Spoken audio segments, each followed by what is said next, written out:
Welcome, Nepal. Thank you. So first of all, tell us more about the mandate and the mission of fund.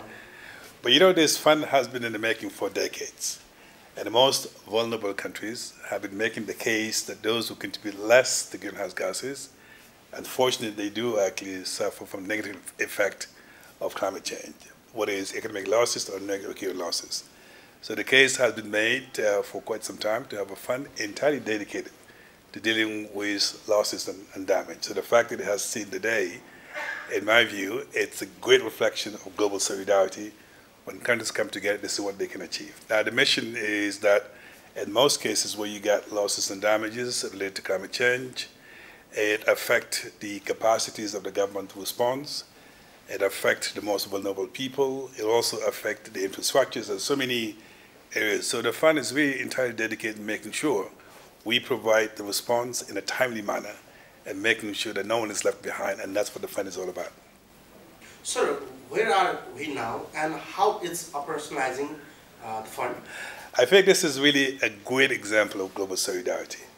You may recall at COP28 in Dubai, a decision was made to operationalize the fund as quickly as possible because of the sense of urgency. Now, it's remarkable within a year what we were able to achieve, particularly from a governance point of view. Number one, we've decided to select Philippines to be the host of our board, so giving the fund a home and the board a home. Second commitment that was made is for the World Bank to host the secretariat of the fund, at least for the first 4 years. That's already been done. We've also decided at the time to continue working toward actually more pledges to the fund. As of today, we have about 27 countries that pledged to the fund, up to $766 million, and over $300 million have already been received from different contributors. So the pledges are coming in, they're being honored. And last but not least, equally important, it is to hire an executive director, which is me, to really lead the work of the secretariat so we can support the board. So the progress been made has been remarkable. Now, obviously, that progress is mostly on the governance. What is important to the countries for us to begin to really support the countries in addressing their losses and damages as a fund. And that's why at our last board meeting that we had on the 5th board meeting in Barbados, our board decided to launch what we call the Barbados implementation modalities, which is really an early intervention, whereby the board has allocated $250 million entirely dedicated to providing early intervention in the countries. And I think we're moving from a governance success to much more operational, so we can begin to see the relevance of the fund to those who are affected the most, because that's what the fund is all about. Sir, next one is the fund looking to support needs for LDCs or seats? Well, if you look at the mission of the fund, it was precisely created to really support the most vulnerable countries. Today, if you look at the negative effect of climate change, unfortunately, the seeds and the LDCs are the most affected. So our primary objective, obviously, to make sure they're actually covered in our support as a fund. And in fact, our early intervention under the Barbados implementation modalities has decided as a board to dedicate at least about 50% of our resources in supporting those parts of the world that are affected by the tropical cyclone, the flood, and the drought.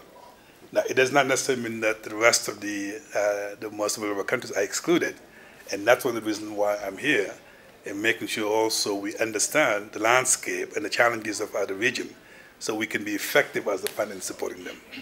Okay, so next one is, how will the fund address the unique risks faced by the high mountain countries like Nepal? Well, we recognize at the fund it's not a one-size-fits-all. Each region, each country has their own challenges.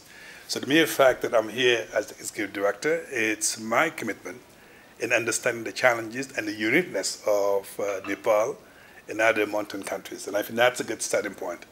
I think second, as a fund, we strongly believe the only way we can be sustainable in our responses in making sure it's actually country-led initiative and we provide the support that the countries need. So therefore, by understanding the landscape, the situation and the challenges of Nepal, obviously, it is our way to making sure that the support that we provide are tailor-made in supporting actually the countries. So again, the fund recognizes From Nepal to Barbados to Africa, the challenges are not the same, but ultimately, we also want to make sure at least we provide the support that's actually needed. Now, let me also recognize we're not the only players when it comes to climate financing, sorry. There are other funds that are also supporting Nepal. So our intention, through complementarity and coordination, we would like to join forces in making sure we can provide the support that the country needs, and that's why coordination is extremely critical in supporting the most vulnerable countries, and Nepal included. The last question is, you are here first time in Nepal, in Sagarmatha dialogue. What do you expect to see out of this dialogue? Well, first of all, I'm delighted to be in Nepal for the first time. I found people extremely kind and generous and welcoming since I've been here, and that is why I'm delighted I'm here not only for the dialogue, but also to visit the country for the first time. I think second, it is extremely special for the fund to be here for the first edition of this dialogue, which from what I've heard so far is going to serve as a platform and an opportunity to have a great conversation about how do we address the uniqueness of the countries that are actually around the mountains. So I hear conversation about funding, about partnership, about coming together, and those are some of the kind of conversations which we believe as a fund are extremely critical in providing solutions to countries who need the support the most. So the dialogue is certainly off to a good start, and I look forward to coming to many, many editions going forward. But certainly Nepal is showing leadership, is showing a vision, is showing commitment by bringing the different parties together so that we can provide the support that's needed, so that no one is left behind when it comes to losses and damage. And that's why I'm happy to be here, and I look forward to many more dialogues like this.